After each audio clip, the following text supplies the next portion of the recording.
Hai Kepo People, kali ini Kepo Tanpa Batas akan membuat podcast tentang pengalamanku. Oh iya, kenalin, aku Yuke Milen. Teman-teman bisa manggil aku Yuke. Kalian tahu pasti bagaimana rasanya gagal, kecewa, dan direndahin orang lain. Aku merekam podcast ini karena aku pernah ngerasain. Aku cuma pengen cerita, tidak ada salahnya kita memiliki cita-cita yang tinggi. By the way, sudah sejauh mana persiapanmu untuk masuk kampus? Tolong jaga semangat dan kesehatan ya. Langsung saja yuk. Hari ini di podcast Aku dan Ambisiku, ini podcast pertama kalinya yang membahas tentang gagal masuk universitas impian.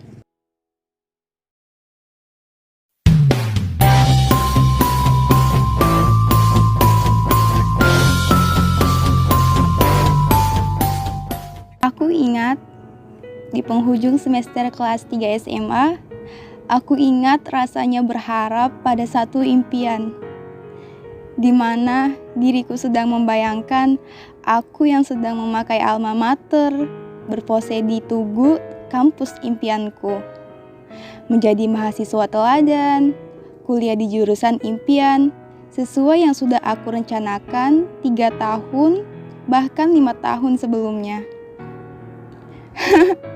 Sampai aku lupa, aku hanya manusia yang hanya bisa merencanakan, namun Tuhanlah yang menentukan.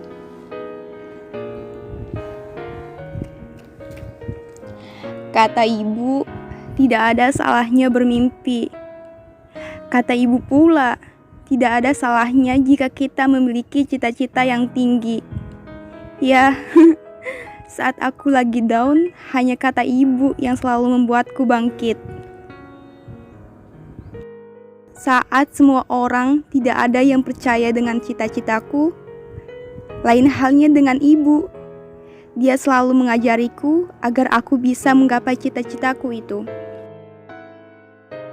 Hari demi hari menghabisi masa-masaku di SMA.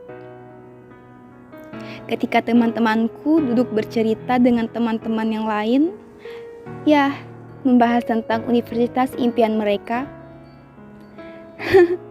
Bahkan aku canggung untuk melontarkan sepatah dua patah kata tentang universitas impianku. Aku lebih baik mendengarkan dan menampung semua cerita temanku. Tak heran mereka selalu bertanya, "Kok kamu gak pernah bahas tentang dunia perkuliahan? Kamu gak akan kuliah? Atau gak punya biaya untuk kuliah?" Aku hanya bisa menghela napasku saat itu. Sebenarnya, kata-kata itulah yang aku hindari. Aku bisa saja dengan mudah menceritakan cita-citaku dan impianku kepada mereka. Tapi sayangnya, aku tidak yakin mereka akan mendengarkannya. Yang ada, mereka hanya akan mencela dan menertawakanku. "Jangan mimpi ketinggian deh." Hah, mau kuliah di situ? Yang bener. Apa sih pekerjaan orang tuamu? Gak mungkin deh. Buat makan aja susah. Gaya-gayaan lagi pengen kuliah di situ. Woi, bangun. Cukup. Telingaku sudah penuh dengan kata-kata itu. Pasti kalian tahu bagaimana rasanya direndahin. Sakit kan? Itu sudah pasti. Tapi dari celaan orang lain, aku jadi banyak belajar hal. Aku mau tanya, ketika kalian direndahin, apakah kalian memilih untuk bersedih atau semangatmu semakin berkobar? Ketika aku ataupun kalian berada di posisi itu, tentunya bukan hal yang mudah. Coba kalian bayangin. Kalau kalian sedih saat direndahkan, kalian hanya akan diam di tempat, galau dan menyerah, lalu berkata, "Kenapa sih aku terlahir dari keluarga yang miskin? Kenapa aku tidak seberuntung mereka? Kenapa cobaan bertubi-tubi selalu datang kepadaku?" Kalian hanya akan selalu menyalahkan keadaan, mencari kekurangan, dan selalu merasa kurang. Lain halnya, ketika kalian direndahkan, namun dari celaan dan cacian itu menjadikan semangat kalian semakin berkobar. Di posisi ini, kalian akan tahu rasanya berjuang tanpa mengenal lelah, tidak menyalahkan keadaan, dan menjadi manusia yang lebih bersyukur. Aku tahu bagaimana rasanya. Aku tahu bagaimana sakitnya. Tapi sudahlah, biarkan semuanya menjadi goresan. Ketika aku berada di hari yang sedang aku tunggu-tunggu, kalian tahu hari apa itu? Ya, hari pengumuman SNMPTN. Saat itu jantungku berdetak dengan kencang, tak ada habisnya. Aku hanya bisa berdoa, semoga ini adalah hari keberuntunganku. Semoga aku lolos di kampus impianku. Jari jemariku terasa lemas untuk membuka laptop. Terdiam dan penuh harap. Ya Allah, semoga aku lolos di kampus impianku. Aku pun melanjutkan untuk memberanikan diri membuka laptop. Aku bergegas membuka internet untuk melihat pengumumanku. Aku pun memasukkan nomor pesertaku dan menghitung mundur sambil menunggu login.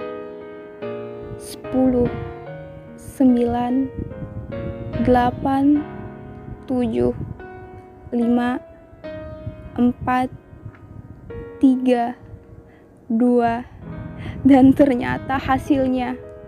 Kalian tahu apa hasilnya? Layar putih yang berisi tulisan merah yang berbunyi, "Maaf, Anda tidak lolos."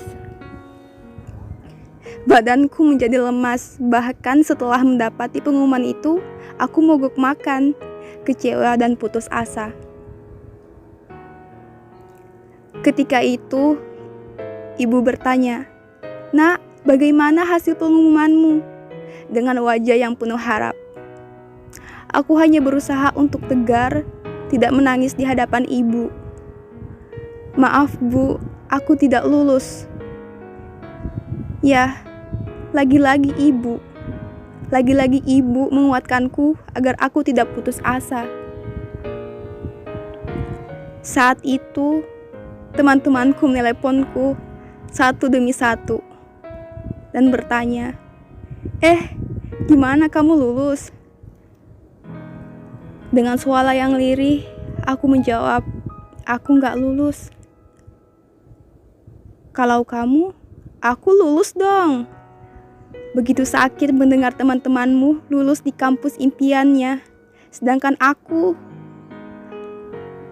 gagal. Setelah beberapa saat aku merenung, aku pun menyadari aku tidak bisa berhenti sampai di sini. Aku yakin aku pasti bisa kuliah meskipun bukan di kampus impianku. Aku pun sadar ketika aku ditolak, ada orang yang lebih berhak di luar sana sehingga mereka menggantikan posisiku karena mereka lebih keras berjuang dari aku. Tetap jaga semangat, Kepo People. See you.